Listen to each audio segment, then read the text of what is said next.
The Bob Murphy Show, episode 197.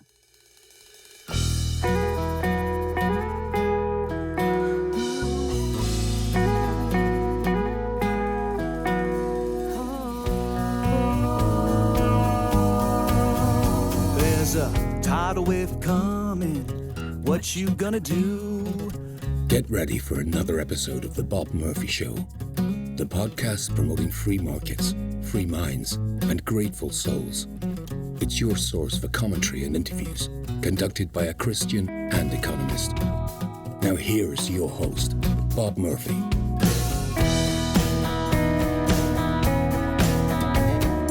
Hey everyone, welcome to yet another episode of The Bob Murphy Show. Today I'm going to be talking with David Beckworth. Let me first read his official bio and then I'll explain what we're talking about in this interview.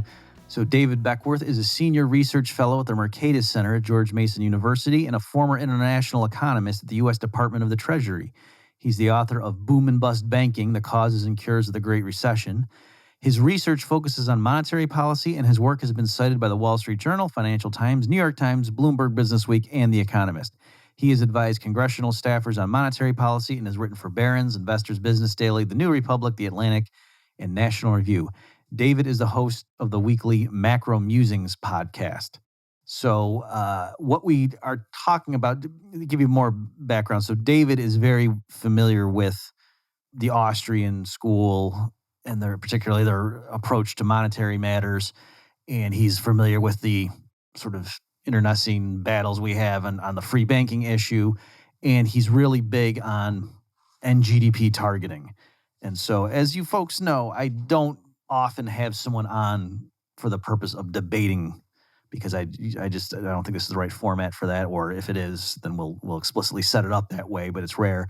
Because with David, I thought it would be more useful and helpful to you folks to just have him explain a lot of this stuff just so you understand the framework from the perspective of a true believer, all right, as opposed to coming from me where I would try my best to summarize it, but sort of like I did when I had Warren Mosler on talking about MMT.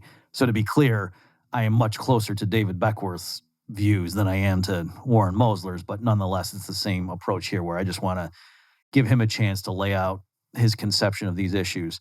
So we do get into stuff about so-called average inflation targeting and how is that similar to NGDP targeting, and then this floor versus corridor issue that George Selgin has raised in particular, and then also we do talk about MMT. And so, that's a way that David can perhaps win you over just to show, hey, this guy's not half bad. He's against the MMT camp. So without further ado, here is my discussion on monetary issues with David Beckworth. Well, David, welcome to the Bob Murphy Show. Thank you for having me on, Bob. So why don't we take a minute and can you explain your background and how you got into this stuff? Because I want my listeners to realize that you're familiar with the Austrian framework. And so can you just tell us, when did you want to become an economist? And then how did you hook up with this character named George Selgin? Yeah, so I wasn't an econ undergrad at all, but I took some business classes and I had the opportunity to take principles of macro and micro, and they really resonated with me. So I was back working on an MBA and I had the chance to do some more graduate classes, and it just really clicked. And I finally said, okay, I want to do this for a living. It never dawned on me you could be an economist as a career. This wasn't on my radar, but in my MBA program, it did click. And I ended up going to the University of Georgia for my PhD program. And I have to admit, David, can I ask you, did you want to be a professor or did you want to work in industry, or, you know what I mean? Like when you said you could do it as a career, what did that mean to you when you decided? I was thinking of an academic career at the time. Mm-hmm. So, in fact, I will even say this. I saw myself teaching at a liberal arts school with a little vest and jacket and, some romantic ideal that, of course, was totally different when I got there. But that was my vision. And I just really enjoyed thinking about the world's problems through the lens of economics and what it offered. And I ended up going to the University of Georgia, and I was living in Atlanta at the time. I didn't have a good criteria. I did not think through go to the best school. I just picked a bunch of schools nearby. I visited them. I liked the campus in Athens, which is, I would not recommend this, decision process to anyone else, but it worked out great because who was there? George Selgin and Larry White, two great monetary economists. And that's where I first got into my understanding of monetary economics. So they were both teaching a sequence of monetary economics, and I had some other classes from them as well. That was my introduction to monetary economics. Okay. And so you took classes from them as a PhD student? Yes. Okay. And then we were talking before we started recording here. Can you tell, so what were you grappling with, and then how did you get into the world of George Selgin? So I was a first-year grad student, and at the time, it was the late 90s, there was the big stock market boom that was going on at the time. And, if you recall, I think it was mid to late 90s, Alan Greenspan talked about irrational exuberance. So this had been going on for a few years. Conversation, what's behind this? What's driving this big surge in asset prices, particularly the stock market? And so I was intrigued as well, and I had been reading some Austrian literature, and I came across the Alchian and Klein paper on the ideal price index, which includes asset prices. I know you've talked a lot about this, and it's one of your favorite papers, or one of the ones you really like. And I said, man, this is a great idea. I totally got it. Intertemporal substitution, asset prices are a way to think about that, so they should be included. So I said, if this makes sense, we should have, the Fed target some better measure of prices. In any event, I was thinking about that, and I ran into George Selgin in the hallways. I was just first-year grad student, and I said, hey, Dr. Selgin, what do you think of this article? And he liked the article, but he said, David, that's a very tough idea to implement in practice. We have enough challenges as it is with regular price indices. Imagine trying to do this one. I think there's a better way that kind of cuts directly to the problem, and that is making sure monetary policy responds appropriately to productivity shocks. And this is where he introduced his book, Less Than Zero and the Productivity Norm. And essentially, you don't respond to productivity booms. I mean, that's a key part of his argument. You allow them to manifest themselves in a lower price level. And conversely, if you had negative total factor productivity growth, you'd see maybe some higher prices. But his point was, the Fed is contributing to the boom by trying to offset these productivity surges we had in the late 90s. And it really resonated with me. And so that's where I first saw nominal GDP targeting, because the productivity norm is a version of that. So my first, foray into nominal GDP targeting was how we deal with, or how do we avoid asset booms when we have these productivity surges. Okay, let me, just for the benefit of people who aren't trained economists, paraphrase some of what you just said, and then obviously correct me, David, if I misspeak. So normally, like right now, when people talk about, the CPI index came out, and inflation last year was 1.8%. They're talking about some version of the consumer price index, which looks at goods and services that households would buy. It doesn't include asset prices. So if the stock market went up 30%, nobody says, last year inflation was something. That doesn't contribute at all to it. And even if the price of real estate goes up, that doesn't mean it is. Whereas is this true, David, that they do include in the CPI some measure of like rental prices for there's some rental housing prices in there. So if the cost of renting an apartment or even renting a house for that matter goes up, that gets included in, quote, the cost of living the way the government reports it. But if just to buy a house goes up a lot, right, that's construed as, this is good for homeowners, not, wow, it's more expensive not to. And so the Alchian and Klein piece was saying, at a theoretical level, because we don't have an infinite number of markets where you can right now just buy all your commodities and services forward through time until you die, what the rational consumer does or household does is might buy some assets to be able to buy stuff 10 years from now. You buying it.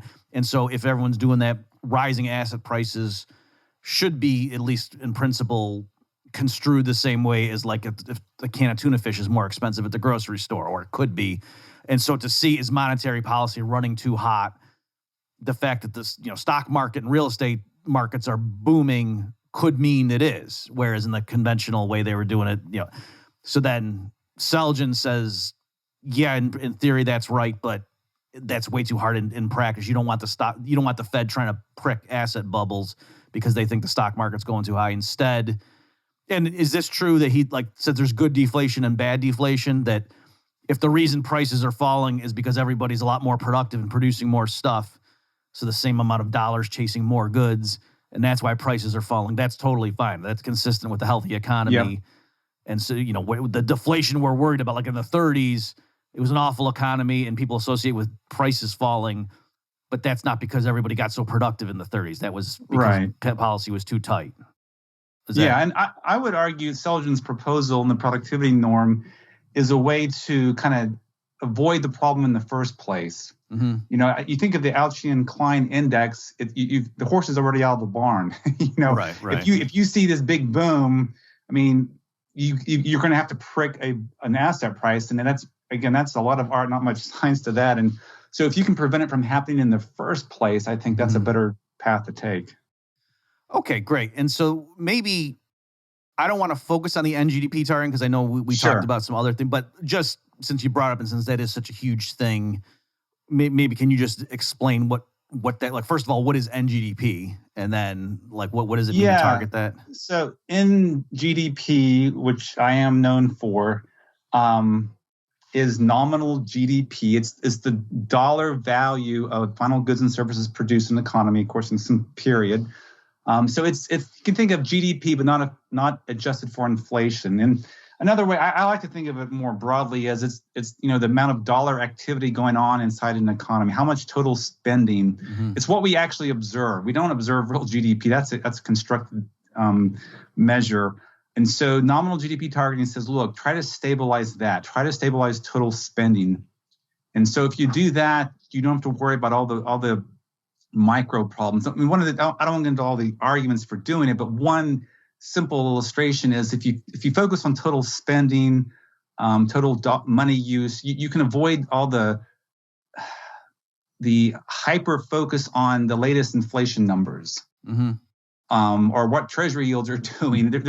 It's almost like a hyper, monetary policy focus. And I'm guilty of this too. Let me be clear. I'm guilty of it too. But if you could just focus on spending and allow prices to adjust based on productivity and everything else going on underneath the hood of the economy, I think it would pull back the Fed's involvement and just kind of keep it focused on one simple measure. So there's more arguments for nominal GDP targeting, but that's it in a nutshell. And again, for the non-specialist here, or the people who don't spend their days reading econ log and all that, when the press report, the government normally, when they say, last quarter GDP grew at a 3.2% rate, they actually mean real GDP. That's their way of, subject to all the caveats and whatever. They're trying to show like how much more physical stuff was produced. So the way in practice, or one way to think about it, is if people spent 10% more dollars buying things this year than last year, but prices in general for those types of things went up by 4%, then really the real increase in output was only 6%. Yes. Obviously the arithmetic, and people know that I'm rounding.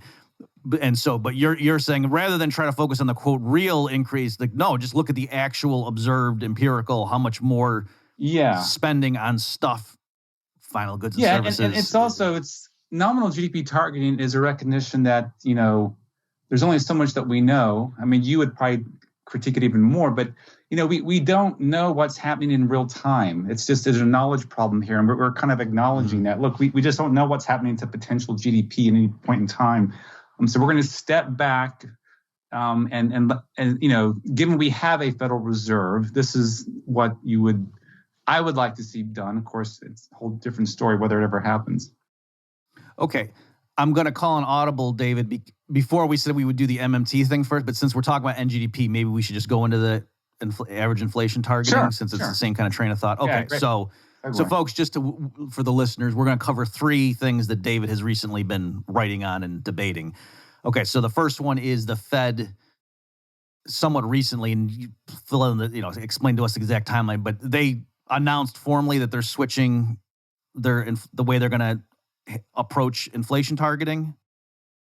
Yes. So last year they announced, August, in fact, they announced they're going to go to an average inflation target, whereas before they had just an ordinary inflation target. Now, to be clear, they still have a dual mandate, and they did before. So technically by law they're supposed to focus on inflation and, full employment, which would be, minimize the business cycle. But their focus on inflation has changed dramatically, at least on paper. We can talk about how credible this is. But in the past, what's the difference? In the past, if you're doing just ordinary inflation targeting, and the Fed targets 2%, and many central banks do as well target 2%, kind of the standard approach would be you aim for 2%, and let's say one quarter you have 3%, or maybe you have minus 4%. You have something outside 2%. Well, with regular inflation targeting, it's water under the bridge. You don't worry about it. You don't try to make up for it. You ignore it. It happened.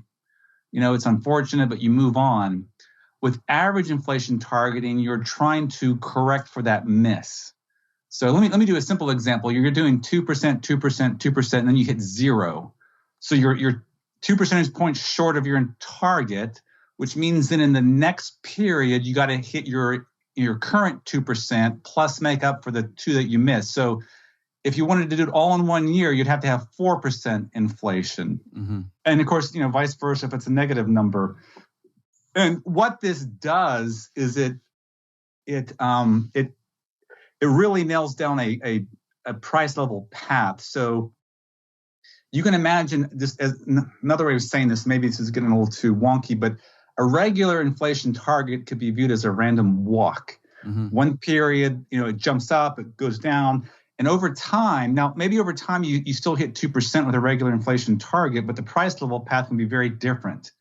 With average inflation targeting, at least in theory, the price level path itself should be much better anchored than under an ordinary one. So average inflation targeting, another way of saying this, is a watered down version of a price level target where you do make up for past misses, whether above or below the target.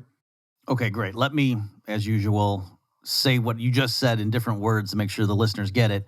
So right now, gasoline's $3 a gallon or whatever. You could say, okay, if prices rose in general 2% a year, obviously there's more to the price index than there's gasoline, but the idea being, or a basket of goods right now that costs $100, you could say 2% times 2%, in the year 2030, the price of that baskets of goods should be such and such. I can't do the math in my head, but 1.02 raised to that power. And you're with the old school way, the way they used to do inflation targeting, if you ever were short 1 year, you would then say, okay, assuming from this point forward, they hit the 2% target on point. Now our forecast for what's the price of that basket of goods in the year 2030 is going to be a little bit lower than what we originally said because they missed it that 1 year. And now, or, if we had unusually high inflation, then our target for the 2030 price level would be higher. And you're saying if you were literally targeting the price level, then clearly, no matter what happens, your forecast for the price of that basket of goods and services for the year 2030 is always going to be the same because that's literally the target. Yeah. And in practice, an average inflation target is a similar type of thing. So I guess the issue is when they say average inflation targeting, it has like a look back feature. It's not just saying from this point, looking 10 years ahead, we want the average to be such and such. Well, this is where we get into the critiques of their framework. Okay. So, you need to define some parameters of this framework. So how far back do you look? How quickly do you make up for past misses? Mm-hmm. And this has all been rather vague. Okay. It's been one of my critiques. So, you can infer things from different Fed officials, which isn't the way in my view, how you'd want to do this. In fact, one of my big critiques is, will this be credible? Will they stick to their guns? Because my concern was if you want to start a new regime altogether, you've got to be able to back it up. But, when push comes to shove, inflation starts going above 2%, and there's already talk about this, going forward, we're going to have an overheated economy.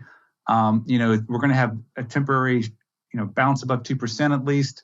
Will the Feds see through that? Because according to this new framework, they shouldn't care about that above 2% because it should actually help bring the average up. But that's a feature, not a bug. It's a feature, not a bug, yeah, because you want to return to your target. You've missed the past few years. Now, but your point is, it's a good one. Well, how far back do we look? Like, in my view, you don't want to look back 10 years, for example, because at some point, markets do adjust. You may have been surprised, the whole creditor-debtor relationship that you've talked about, if you have these unexpected changes in prices, there are going to be transfers of wealth between creditors and debtors that weren't planned. And maybe you want to correct that. Maybe that's one of the intentions of this policy. But if you're looking back a decade, clearly, that's been sorted out by the market already. People have made decisions. Hey, David, I'm sorry to interrupt you, but actually it occurred to me, before we get into the critiques of the implementation, we should probably officially say, why would anyone want to do that in the first place? Like, what is the benefit of saying, rather than trying to always hit 2% per year, it's better to say our expectation of what the price level is going to be in 2030, let's keep that anchored. That's a better thing to do. Cue me up. Yeah, that's fine. Okay. So go ahead. Like, why would having a stable expectation of the price level in 2030 be better than just saying our forecast of the yearly inflation rate between now and then is always 2% or whatever? Yeah, great question. And to be clear, you could have a 0% price level target too. So you could you could have a flat one, like say during the gold standard. In fact, I made a quip. If you look at the U.S. Up till the end of its gold standard, really up till maybe World War I, it looks like an average inflation target. Again, that's not quite right. But an average inflation target with a 0% inflation target as a part of it. The reason you would care, why you would want to do this, is it creates more certainty about the future. So if you know that the Fed is going to credibly, guard where prices go or guide them on a 2% path, then it's easier to make plans for the future. I mean, if in fact it's credible and in fact the Fed does this, then many financial contracts, your mortgage, any kind of loan has an interest rate. There's going to be a term in that interest rate that's going to have embedded in it inflation expectations. So you want to make sure that actually is realized. And wages as well. I mean, maybe wages are indexed to some measure of inflation. If you can plan ahead, both as a business, as a household, much better if there's certainty about the future. That would be kind of maybe a basic reason for wanting to do that. Well, and more specifically, I mean, because either way, it's just a certainty about what aspect of the future. And so the thinking is, it's more right now, if I'm signing a mortgage or if I'm a worker taking, agreeing to a long-term contract where it's going to be hard for me to, lobby for higher nominal wages 2 years into it. It's more important for me to know what's the general prices of goods and services going to be in 2030 as opposed to what's the sequence of annual inflation rates. Like, I don't really care what the annual inflation rate is in the year 2030. I would much rather know right now when I'm making plans, what's the general level of prices in 2030 is the thinking. Absolutely. And, when you take a mortgage out, you're making an implicit forecast about all of that, right? Right. And the argument is much easier to do that if you have, much better price stability. I mean, another argument I think Larry White has made that in the past, when we had, much greater price stability, it was easier for governments to issue longer term bonds because investors knew with more certainty that they could hold on to those without losing money from higher unexpected inflation. And just to reiterate what you said a minute ago, for the listeners who, are gold bugs and don't, I don't trust these central planning Fed officials, you're pointing out that, well, the nature of a long-term price level target actually is kind of like the gold standard. That there they were saying, an ounce of gold is $20.67, period. And, the price level can go up and can go down, but in the long run, under the classical gold standard, it was roughly stable that, what $100 could buy you in, the year 1800 was kind of like 1840 or whatever, 1870, generally speaking, because of the gold standard. And so that's what this is, or that's a version of what this is doing. Yeah, you can look at it as it's trying to accomplish the same. And of course, you can critique it. It's not quite the same, but that's the idea. It's in the spirit of something that a gold standard would produce. Again, albeit with a different, target. This modern age, people want to aim for 2%. Back then, it was closer to flat, 0%. Okay, so now that people understand, okay, this is what the thinking would be, why would anyone even want to change it? Now you're saying in practice, though, okay, Jay Powell and other proponents of this, what does that actually mean? Because, when you say, oh, we're going to target the average inflation rate, and so the intuition is, so if yes, next year it's 6%, that means it's got to be lower than 2% going after that to kind of make it on average. But then the point is, okay, but what time frame are we saying from the year 1900 to the present? We're always going to make that the same? Presumably not. And so that's not enough information. Just say we're doing an average inflation target. You would need to know much more specifics before you could know what is the Fed going to do in practice. Yes. And that's been my critique of the framework so far, is that it hasn't been really well defined. There's a commitment that's been stated, and the one person who's probably done the most is the vice chair, Richard Clarita. He's fleshed out a few more details. Like he said, for example, he wouldn't be comfortable raising interest rates until we see at least a year of above 2%, given that we've been below. Mm-hmm. But that still leaves a whole lot of questions unanswered. Well, how far back are you looking? 3 years, 2 years, 5 years, and at least a year. Okay, but maybe more.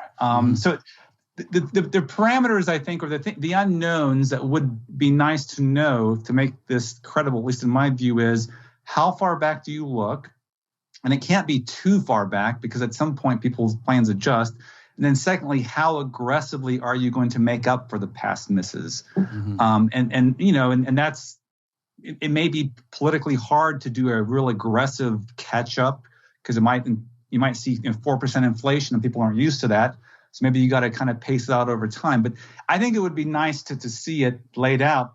Now, what's interesting right now, there's this big debate that the bond market is challenging the Fed. So you see interest rates on long-term bonds beginning to go up, and many people are signaling that the bond market is questioning the Fed's ability to stick to its new average inflation targeting framework. And the reason why is you can look at long-term interest rates kind of as an average of a bunch of short-term interest rates.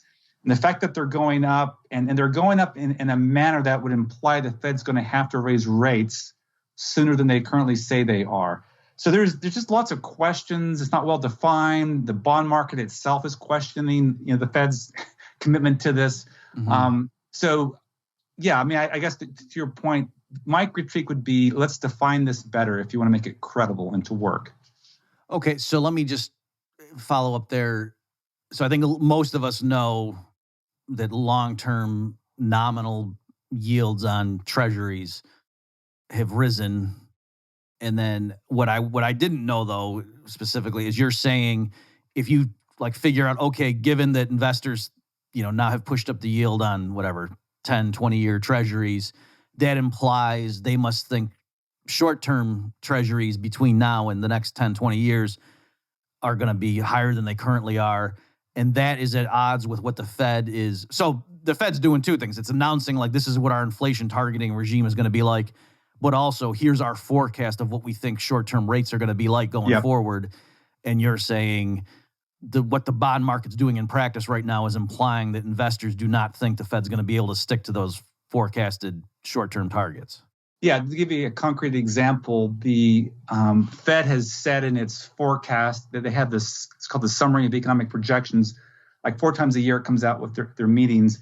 And they've indicated they don't see themselves raising rates until after 2023. But if you look at the implied path of short-term rates from the Treasury market, it shows some hikes in 2022. So the Treasury market's we don't buy this. And again, you think of the Treasury market, the bond market, these are guys who have skin in the game. They're saying, look, we think inflation is going to be higher. We think world growth is going to be, we think things are going to change faster than you think.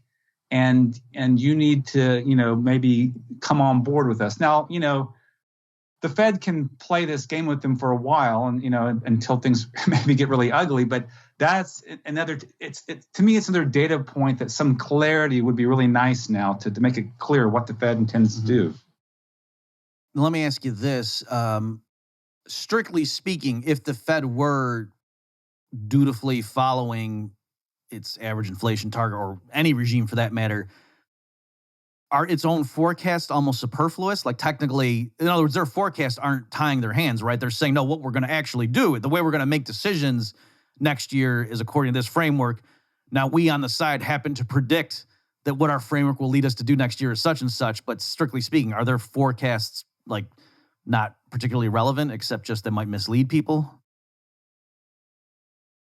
Their forecasts are defined, and I should have said this earlier, but the Summary of Economic Projections, called SEP for short, these are the forecasts I'm referring to. Mm-hmm. They show everyone on the FOMC, which is the Federal Open Market Committee that gets together and votes on Fed policy. It shows everyone's forecast for key economic variables, including the ones they control, like the federal funds rate or their target. Mm-hmm. But it's conditioned, or it's given that this is appropriate monetary policy. So when they make these forecasts, they're saying, this is what we think appropriate monetary policy would be. So they're saying, so you take that, and then they have this new framework, you put them together, it does flesh out a little bit of their thinking, and again, it's not, there's questions even in their forecast. So for example, if you look at their Summary of Economic Projection forecast for inflation, up until 2024, you only see 2% inflation. So if they're truly going to do makeup inflation, you would think somewhere between now and 3 years out, they would have above 2% inflation, but their own forecasts don't show that. So it's hard to reconcile everything in that forecast. Right. And some think the forecast creates more noise than signal. So I don't know if that answered your question. Well, let me maybe give you a goofy analogy. Just so like if the people running the NFL said, next year's Super Bowl, what we're actually going to do is, let the quarter, have one more minute in length than we did previously. That's a new rule change. And by the way, we think the Buffalo Bills are going to be playing this other team in the Super Bowl next year. The important thing would be, this is what they're going to do in terms of the rules and how the game's going to be refereed. Their forecast as to which teams are going to be there and who's going to score how many touchdowns, who cares what the NFL officials think about that, so long as they weren't actually, rigging the rules to make sure their forecasted team gets into the Super Bowl. So I guess that's what I was trying to, that was the distinction I was getting at is. Yeah, that's a good analogy. I think that's fair. Okay.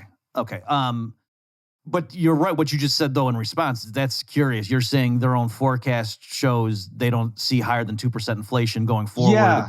And since they had less than 2% previously, according to their measures, how can that? That's impossible. So I'm one of the few people who keeps pointing this out. Mm-hmm. Most people focus on their interest rate forecast. I think probably for obvious reasons, because it affects financial markets and stuff. But I'm one of the loud voices who's like, well, let's look at their inflation forecast. If you wait 3-4 years before you start to catch up, I mean, is this really any different than what you had before? Mm-hmm. And Governor Lael Brainerd, who's a pretty prominent member at the Federal Reserve, in one interview she mentioned, it was late last year, I believe, or maybe it was early this year, but she mentioned that she would like to see this process reviewed every 5 years. So let me step back. The average inflation targeting framework was brought in as part of a review. And she said, look, it's good to maybe do this every 5 years. The Bank of Canada does this every 5 years and has for a long time. We're kind of just catching up to them. And she said, in 5 years, I want to sit down and see how we've done with this new framework. And I'm trying to put that statement together with the fact, well, they don't see any inflation above 2% 3-4 years out. So there's not a whole, and her statement suggests she would see some traction before the 5 years are up. Right. But the SEP suggests we're not going to see a lot of traction before the 5 years up, at least in terms of inflation. Right. Again, others have focused on the low interest rate path they've set out there. Mm-hmm. But I think you got to look at everything if you're going to take this framework seriously. Okay. Can I ask you now, related to these issues, so when we say, the bond market is forecasting higher short-term rates in the next few years than the Fed seems to, or at least what they publicly say they expect, is that because is there a way to disentangle? Is it because the bond traders think real economic growth is going to be better, or that they think it's purely price? I guess you could look at tip yields or something, but you see what I mean? Is it because the Fed's too pessimistic about the economy, or because they're too optimistic about price inflation being mute?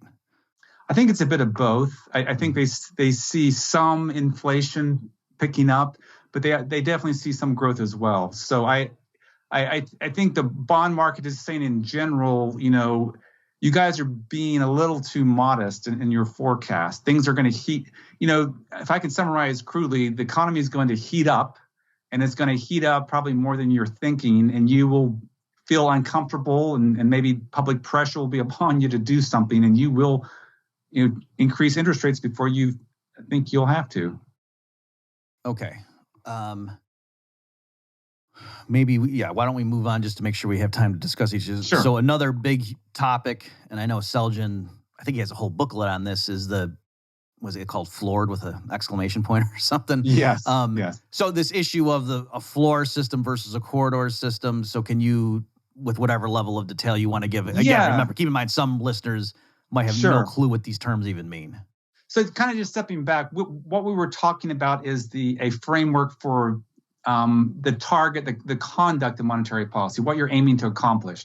That's this average inflation targeting framework. And we mentioned earlier, I'm a fan of nominal GDP targeting. We didn't get into that, and we won't get into that. But there's different ways. What should monetary policy be aiming to do? That's one question, and this is what the Fed's decided. Then there's a second question. Well, how does the Fed actually do it? What's the plumbing behind the Fed and how it conducts and aims for this broader, goal? And that's where the operating system comes in. And George Seljan, myself, and some others, we're fans of what we had prior to 2008. And I'll point the Bank of Canada still had, at least up until the pandemic, where the central bank keeps a small balance sheet and intervenes directly in markets. So let me step back. We now have a floor operating system. Prior to 2008, there was a corridor operating system. A floor system breaks the link between the size of the central bank's balance sheet and the stance of monetary policy. And this is huge. Mm-hmm. So before 2008, that wasn't the case. Before 2008, kind of what your standard textbook would explain, the Fed does open market operations. So it goes in and it alters the amount of reserves, buys and sells securities, and that has kind of a direct mapping onto interest rates. So the Fed had to be an active trader to influence interest rates. Therefore, if it expanded reserves, if it bought assets, its balance sheet would expand or shrink in the same proportion to the stance of monetary policy. They were tied together, and this is actually good because it allowed the Fed to say, look, if Congress ever came to the Fed and said, hey, buy up a bunch of our bonds because we want to do some crazy endeavor, the Fed could say, look, we would love to, but if we buy them up, it's going to affect the stance of policy, and we have a mandate from you to do something else. With the floor system, you break that link. The Fed can massively expand its balance sheet without affecting the stance of policy. And that's because the Fed now is using interest on reserves as its key tool.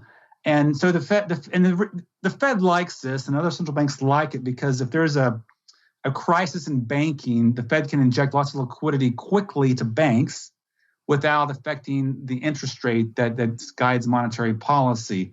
But the danger is, people look at this, and you mentioned George Seljan. He has a book called The Menace of Fiscal QE. It's like a piggy bank now that's very tempting to raid.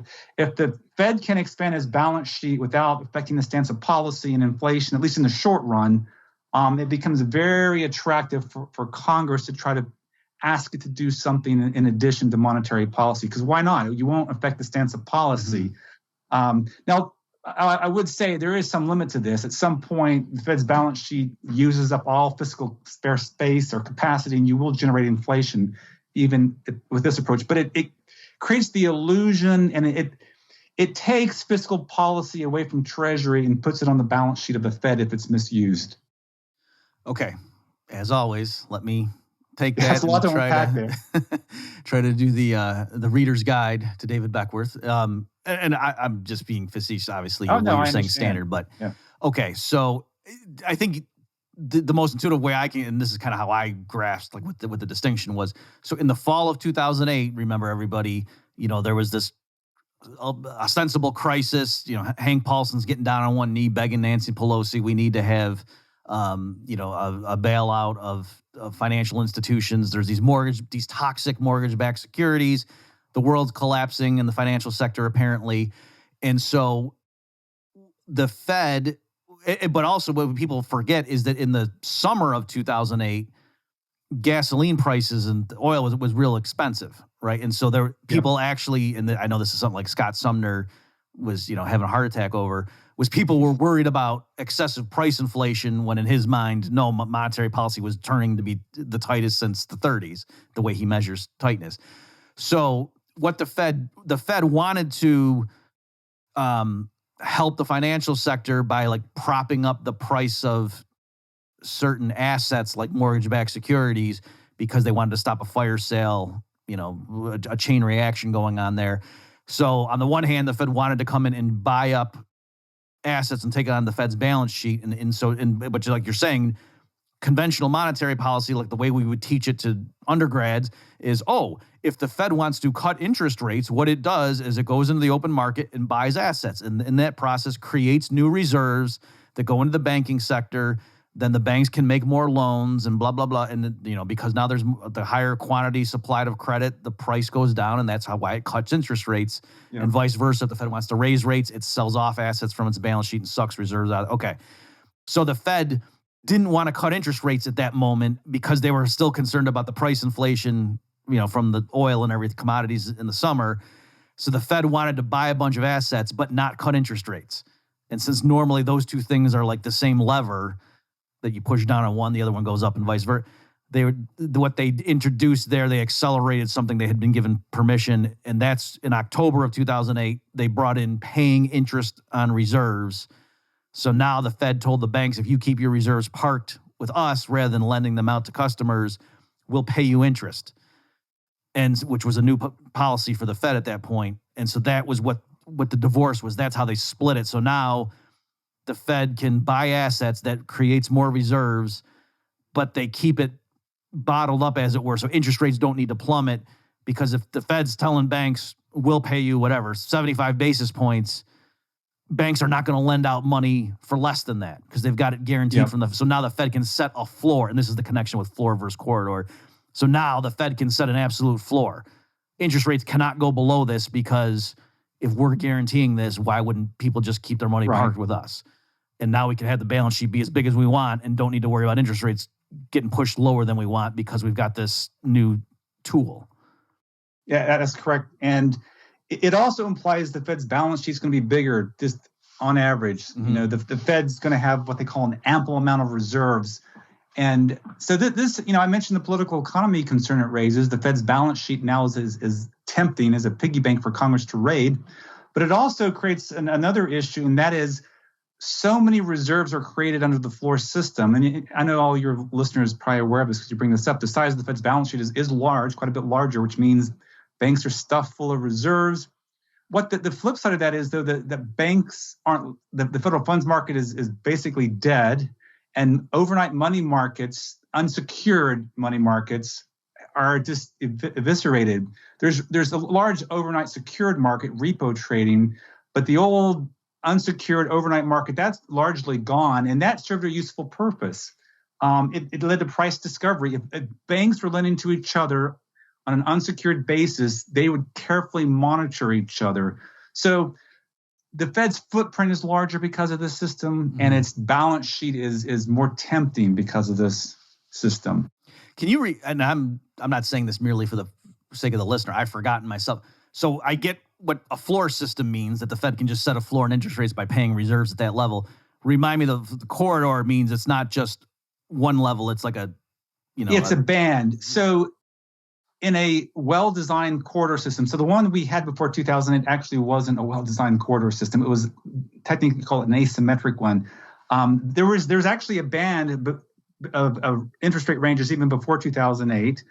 What it was back then was zero. We paid 0% on reserves. So there's zero would be the lowest you get on reserves, and the above would be the discount rate at the Fed. So in a corridor system, the upper interest rate is set by the rate at which you can borrow from the central bank. In the case of the U.S., the discount, the lower bound is what you would get if you deposited at the Fed. Back then it was zero. Now it's positive. So just to be clear, you can still have interest on reserves paid and have a corridor system. You just have to have interest on reserves paid at a lower rate than overnight market rates. So you would have this band, and overnight rates would be somewhere in the middle, bouncing around, and the lower bound would be interest on reserves, the upper bound would be the discount rate, and market rates would bounce in between that.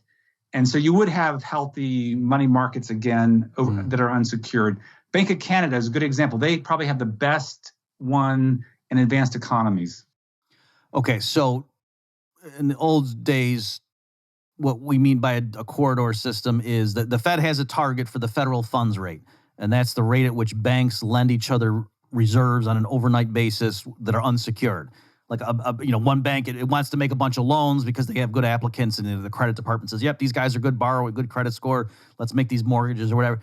And then they say, if we do that though, we don't have enough reserves to satisfy our reserve requirements legally, so we need to go borrow reserves from other banks to satisfy that. And that's what the federal funds market is. And the interest rate in that market is the federal funds rate that the Fed targeted for a while. And you're saying that would bound, the Fed could set a lower and upper bound around that where they want that thing to be. The lower one would be what they pay. So under the old system, it's zero. Nobody would ever lend reserves out at a negative rate because you could just keep it parked at the Fed for zero. So why would you lose money? But then also no one would ever pay more than what's the discount rate. And that is the rate at which the Fed would lend money to banks through the discount window. Yep. And so the Fed technically didn't merely have a federal funds target. And to be clear to everybody, the federal funds target rate, those are like, quote, market rates that banks are charging each other. That's not the Fed directly lending. Yeah, it's an unfortunate name. Right.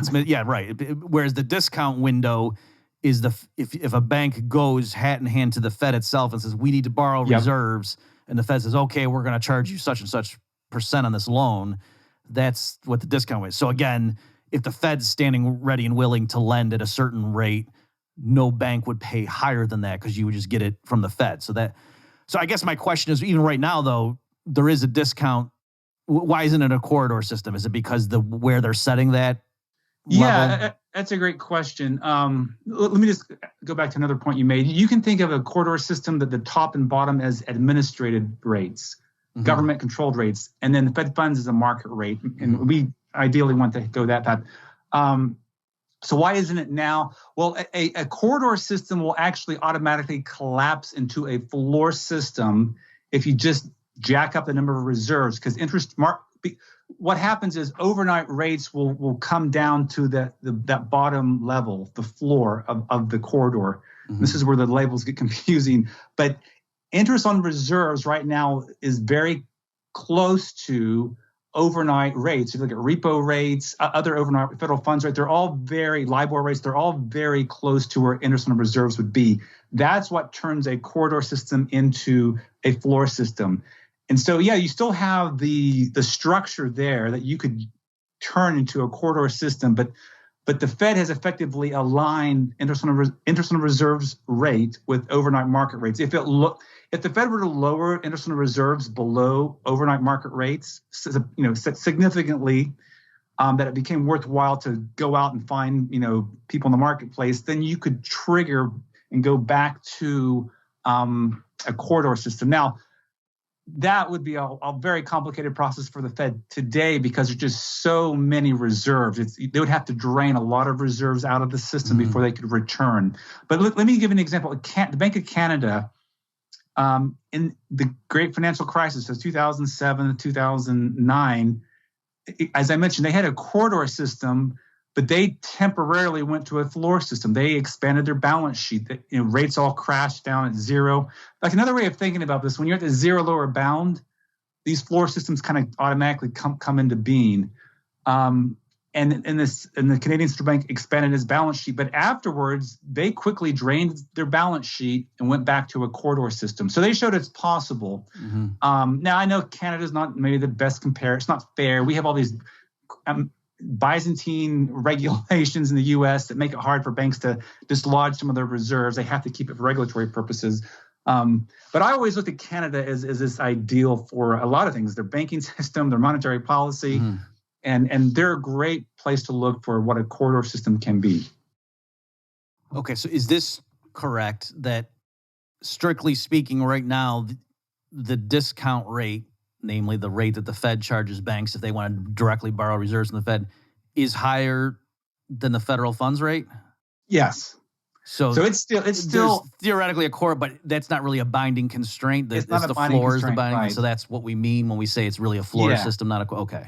Yeah, just think you flooded the market with so many reserves that the supply is so large it's forcing down overnight rates. Now, you can argue whether the Fed's following rates down or it's pushing them down, but mechanically the Fed has us in a place where overnight rates and interest and reserves are very close together. So therefore they're almost equivalent. Mm-hmm. Okay.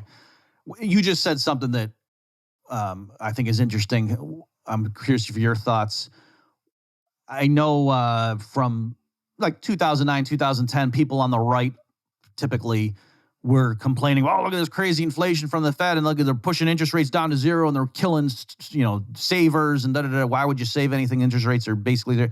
And guys like Paul Krugman were saying the Fed didn't push rates down. Rates are down because we're in a liquidity trap, and investment demand is whatever terrible, and demographics and all these other reasons for secular stagnation. So he was saying, no, interest rates are zero because of market forces, and the Fed just reflecting reality. It's not that QE pushed rates down. Do you have an opinion on that one way or the other? Yeah, I wouldn't go all the way to his camp, but I do think there are large structural forces in the world that are pushing rates down. I mean, it's not just overnight rates, even the 10-year. I mean, we mentioned they're going up, but they're still low. I mean, the 10-year, last I checked, was 1.5%. I mean, that's just mind-blowing to me.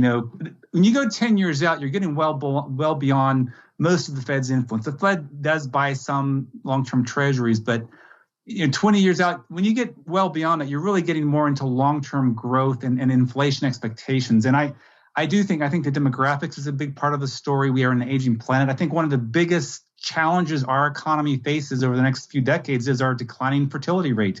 And we need more immigrants and more babies in this country.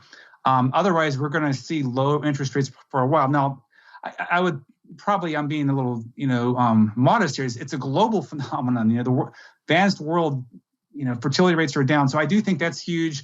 Also, the other point I would raise about low rates is the emerging world has grown rapidly in terms of income, but their institutions haven't grown proportionally. So they're looking for places to park their funds, and I think that lowers rates. And then a lot of the new regs from the Great Recession also has lowered them. And then there's some who would all argue that all of these crises, the Great Recession, the Eurozone, the pandemic, it creates some people who tend to be more risk averse. There's a great paper called The Depression Babies.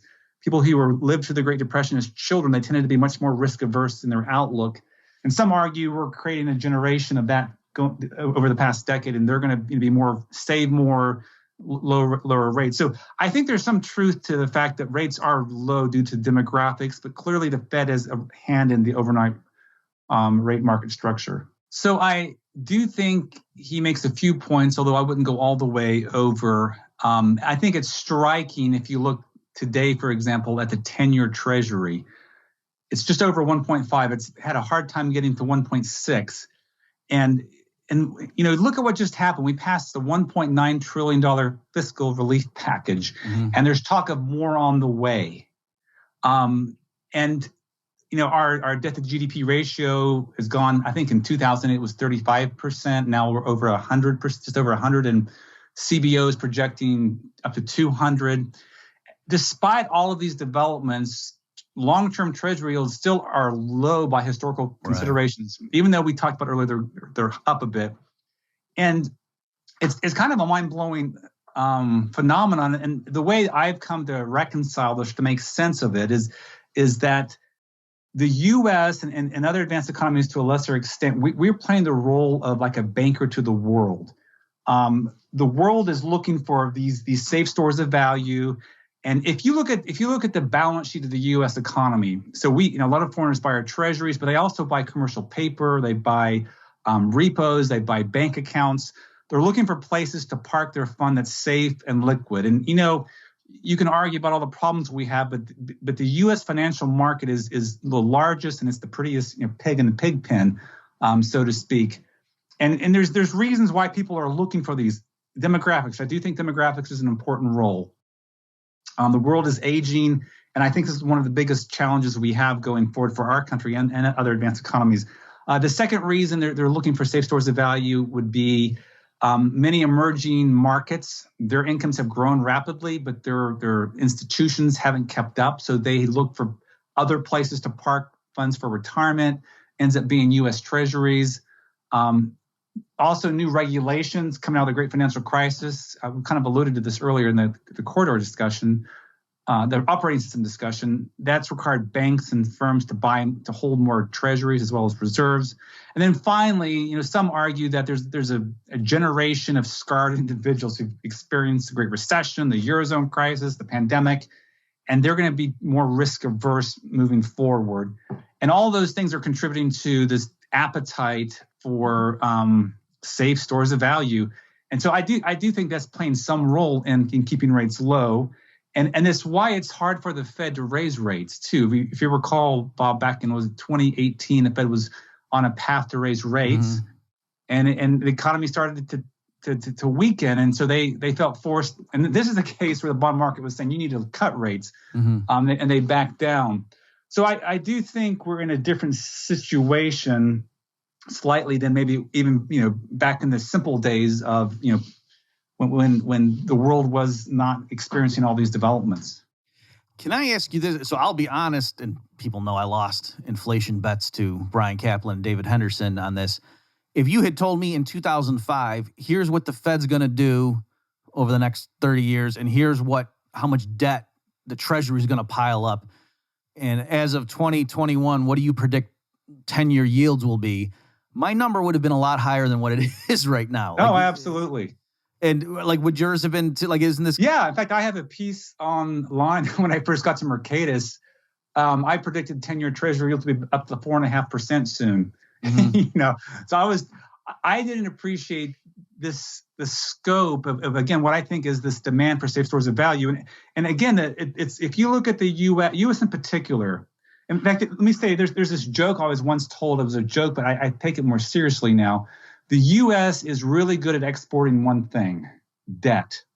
The world wants debt, safe debt, and among all the entities on the planet, U.S. government will be the last one standing, so you can trust them the most, even though they're not necessarily the greatest. So I just think my appreciation for that wasn't where it should have been, and I think a lot of people.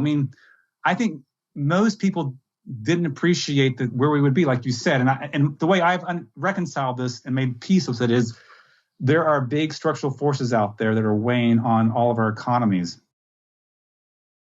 So, just for people to think through it intuitively, obviously, yes, people want, quote, safe debt, but then the issue is as they keep piling on debt at an alarming rate.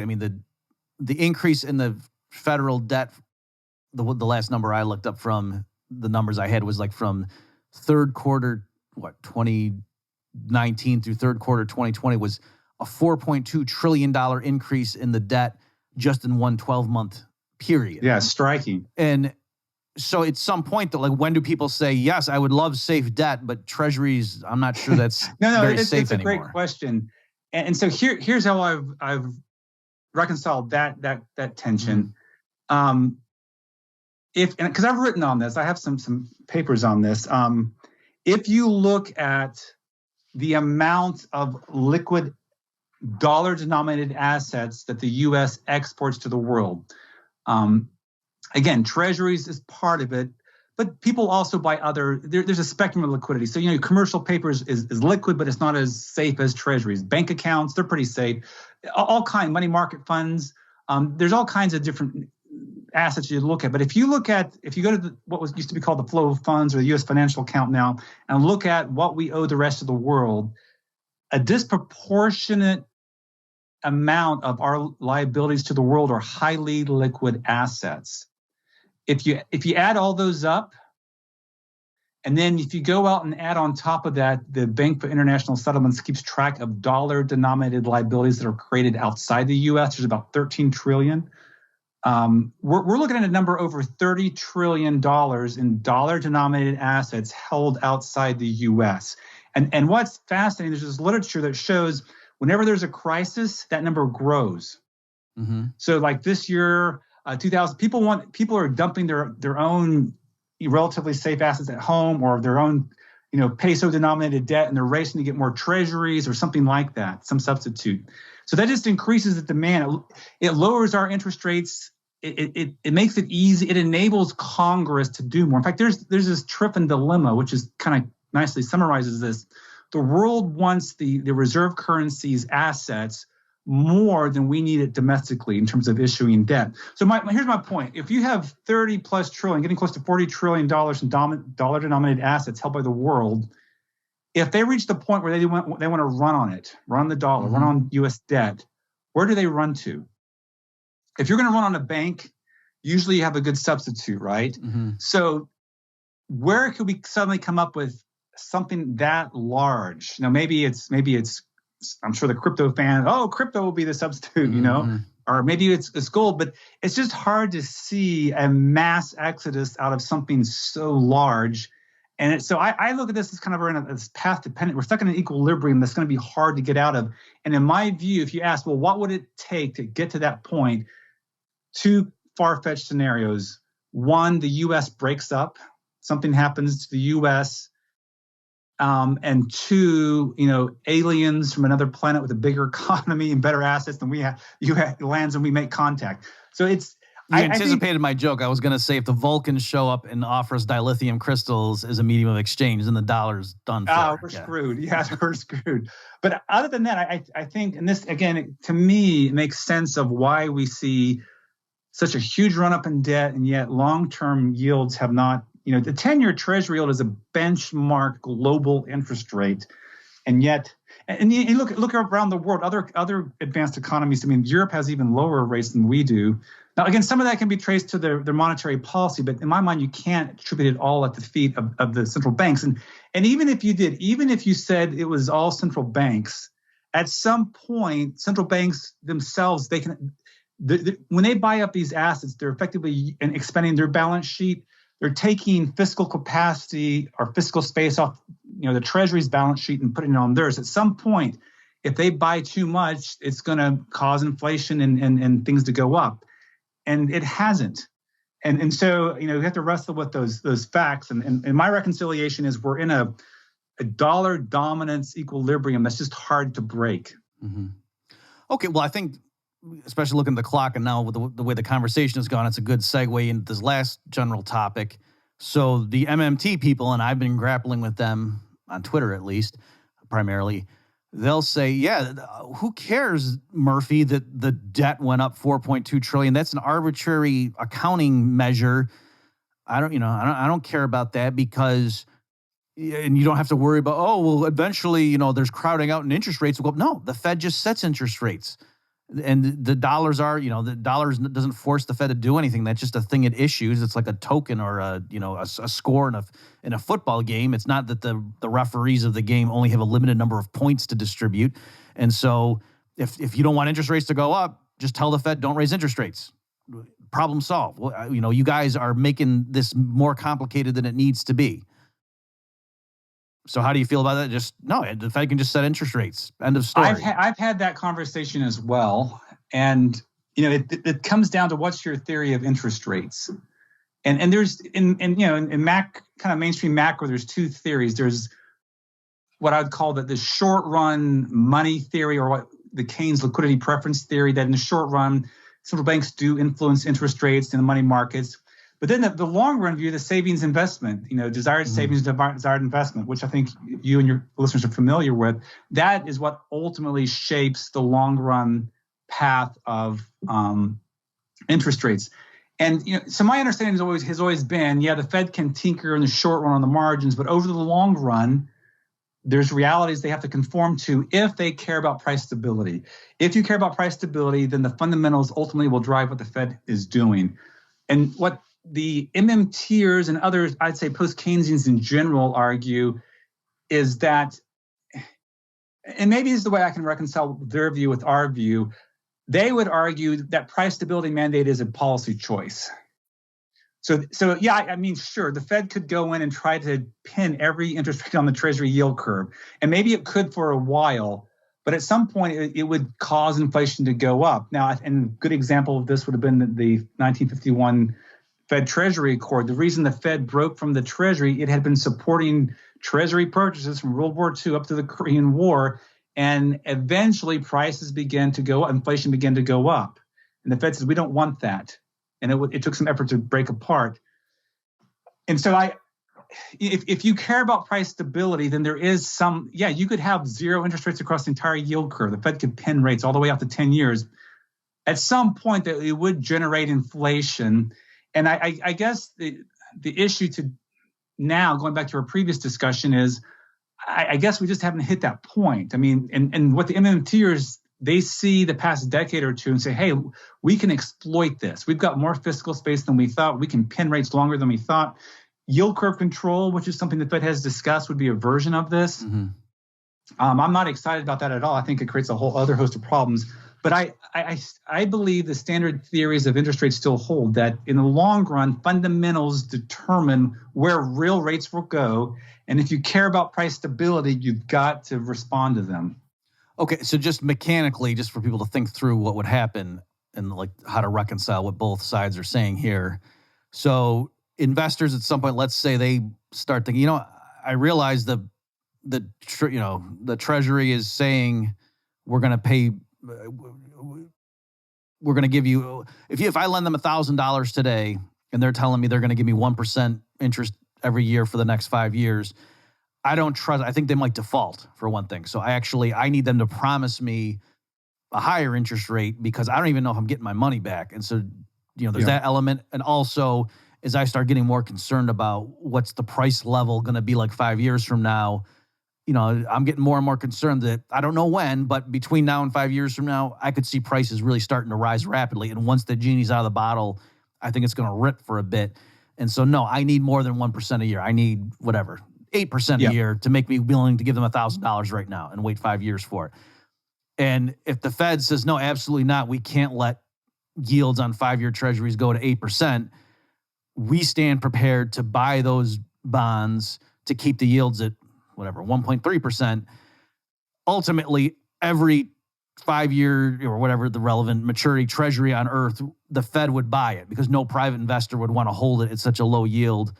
And the Fed ultimately would have to buy them. So in practice, is that what would happen in the intermediate range? Is that the Fed would ultimately take all that onto its own balance sheet? And just to follow through with that story, is it would mean that they are issuing just a lot of bank reserves, right? So now banks are sitting on these reserves, and if the true underlying fundamentals are much higher than 1.3%, other market rates will be reflecting this.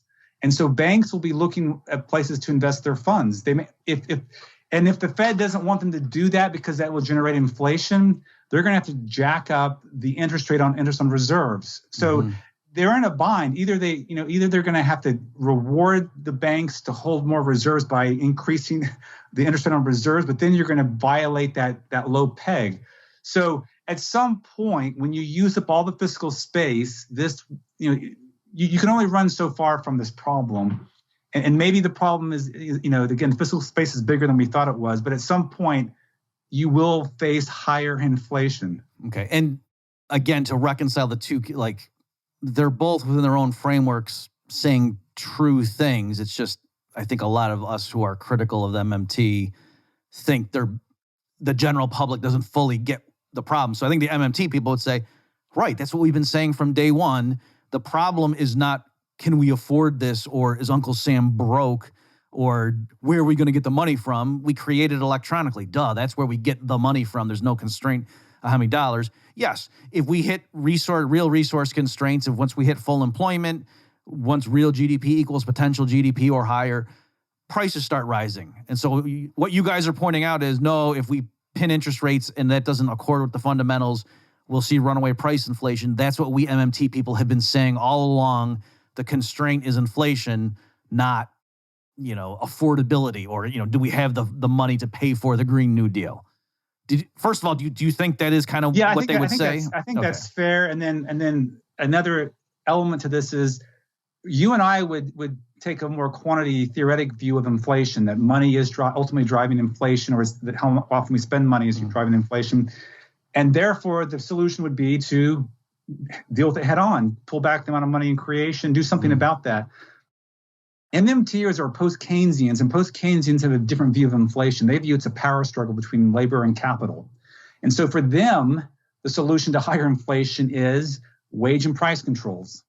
Getting in, I mean, so maybe we do end up at the same destination, but our policy proposals are very different. They would do wage and price controls, which I think is very clear has not worked out in history. If you look, I mean, you could argue there's a few wartime maybe, but I think it's pretty clear they don't work. And you have to do the hard work of addressing all the government liabilities we've created and trying to pull them in through different approaches. So, and another thing, like, you know, from the Austrian perspective for sure, is that interest rates are prices. And so the idea that you just, you know, say, no, well, the Fed just sets whatever interest rates it wants. And then that, you know, the problem might get pushed off into some other arena. But that's, like, to me, that seems very glib and, you know, like, oh, just the Fed could, set the price of oil at whatever it wants. And so that's an interesting question, because I recently was looking at Milton Friedman, and I've been talking to some people. You know, there's a question: how should the government finance itself? Should it have long-term bonds, short-term bonds, in between? And of course, right now it has, you know, a whole spectrum. When the Fed buys up the debt, like it has been, it's effectively turning longer-term debt into short-term overnight. The reserves right now are effectively overnight reserves that pay the interest rate. So you're just substituting one government liability for the other, but you're shortening it overnight. Milton Friedman, interestingly, in 1948, he had a very different vision of the world back then. He argued that the entire stock of bonds, government bonds, should eventually be liquidated and turned into reserves, which is a very MMT view. In fact, I interviewed Ed Nelson for my podcast. He's written these books, and he said, look, Milton Friedman, 1948, and Abel Lerner were very similar, their views. And you know, so why would you want to do that? Why would you want to have the entire public debt structure as overnight liabilities? And that gets into the question of public finance. What's the best way to find? Does it make sense to have long-term debt and lock in low rates so you can fund the Green New Deal, or do you do overnight? And there's two interesting. Can I ask you, Dave, just to make sure? Yes. Like, so was he basically saying, if the government wants to run a deficit, it should just monetize it? Yep. Yeah. Okay. Now he was careful. He said it should be counter-cyclical macro. You don't want to do it all the time, but when you do it, in the limit, there should be no government bonds. It should all be reserves, or some currency, obviously, too, as a part of that would come out. But yeah, it was pretty striking to see. But so he wasn't saying it would be painless or anything. He was saying, and not that, just go ahead and run deficits and monetize it. What's the big deal? But he's saying, ideally, if for whatever reason we do decide as public policy we want to spend more than we are willing to tax this period, the optimal way to, quote, finance that is just go ahead and run the printing press. Yep. Is that correct? Okay. Yep, that's correct. 1948. It's an AER article. It's really striking, and again, that is very post-Keynesian. Very, because think of it: if all the debt is reserves, and the zero lower bound environment, you'd be pegging rates at zero, right, effectively. Now, eventually, if the economy heats up, you'd have to increase that if you want to deal with inflation. But it's striking, and so I've heard, the argument I've heard for doing something like this, which I don't buy into, but it's just interesting to consider, is that the spread between short-term debt and long-term government debt is a spread that Wall Street, the private sector, is using. Banks intermediate, and they're getting that spread. And if government did it, it would effectively take all of that seigniorage or profits and bring it back to the federal government. That's the argument, and that's why it has very much a post-Keynesian appeal to it. But I don't think that's a good theory or way to think about public finance. So I know I've heard this is dovetailing with, I argue with, his name's Rowan Gray a lot. He's a law professor, I forget where, and he's a huge MMT guy. And I think, if I'm not misquoting him, that, he threw out at some point that he thinks long-run interest rates should be very close to zero, if not zero. He might even be zero. And I know there's some economists, and I don't know if Abel Lerner said that, but there is this train of thought, Keynes with his liquidation of the rentier or whatever, euthanasia, I guess was the term he used. Not for the the person, but like the class Right. economically. There is this idea that positive interest rates are a reflection of power structure, and like it doesn't do anything good for us. Like and I don't know. Do you want to comment on that? I think it's misguided. I think there's a good reason for long-term interest rates. We have good expectation theory with term premium. If you want to lend long-term, there's added risk. You've got to be compensated for. In some projects, you need long-term debt. I mean, you have to have long-term debt, for long-term projects, factories, capital, insurance companies, life insurance companies. They have long-term liabilities. You got to match it with a long-term asset. There's plenty of good reasons to have long-term safe stores of value, U.S. Treasury bond. And if you get rid of that, now I don't know, maybe they would say the private sector would come up with some substitute, maybe so. But I think it would be a huge shock to the current system. Okay. And then if I could just ask you one final question, just in general. So a lot of what you're doing here in your work and whatever, and your arguments on Twitter and whatnot is like, oh, the Fed's doing such and such, but actually, wouldn't it make more sense to do X, Y, Z? And so what is your, like, a lot of certainly Rothbardians, their ideal thing is, just like I don't want the government involved in car production, why the heck would I want the government involved in money production or regulating banking? Sure. Ideally, I'd want a free market in that stuff. And so can you just comment on, like, what's my vision of the world, ideal thing? Like, are you just compromising given the system? I'll say first off, I'm convinced by George Seligman's work on free banking. I think in an ideal world, we would be in a free banking system, but I don't think we're there. I think we're a long ways from that. And so that's not a hill I want to die on. So given we are where we are, so it's a very pragmatic answer. Right. I want the Fed to be more rule-like, predictable, and to have the right target. And for me, that would be a nominal GDP level target. It would also mean going to we talked earlier, corridor operating system, and to have a minimal amount of intrusion. In my vision of the world, the Fed does nominal GDP targeting seamlessly, such that we don't even think, or we think far less about what the Fed's doing. We don't have Fed pundits. We don't have Twitter fights about what Fed policy is. We focus more on the underlying structural real problems, the microstructure issues. That would be my vision. And it's a long way there, but that's how I would view the world on a pragmatic level. All right, one more follow-up on that just to get your... So I've heard people say, oh, yeah, and Scott Sumner talks like this, I believe, to say something like, yeah, what we don't want is for the Fed, through its own monetary policy, to introduce more distortions on top of just stuff that might happen in terms of the real economy. Like people made mistakes during the housing bubble or boom. Yeah. And, there could be a shock to agriculture if there's a famine or a drought, whatever. What you don't want is on top of those real things that humans can't control very well to have just, an unforced error coming in by the monetary authorities. And so that's why he would say you want long run level targeting of NGDP or whatever. But so in your mind, though, is it truly the case that you could have even a central bank and if you had the right policy, then it really would be neutral? Or are you saying, no matter what the central bank does, its existence is going to distort things? You're just trying to minimize the damage? Or is it really, no, if it did it right, it wouldn't be a big deal? I think there's no way to get around the fact that there's going to be some, deviation from some textbook ideal of a free market system when you have a central bank. What assets it purchases. I mean, we didn't get into this, but there's different views on what is a neutral asset purchased by a central bank. There's different visions of this. And so, I don't think you'll ever be no effect, no distortion, but you want to minimize it. You absolutely want to minimize it. So you mentioned the housing bust. Let me just, if I can, add that little example. If you go back to the Great Recession and you see housing actually begins to contract in, I think, April 2006, and it's contracting. But it's not until middle of 2008 and on where you see the massive collapse in the economy. And what's interesting is nominal GDP was the Fed was doing a relatively decent job not perfect, but relatively decent job.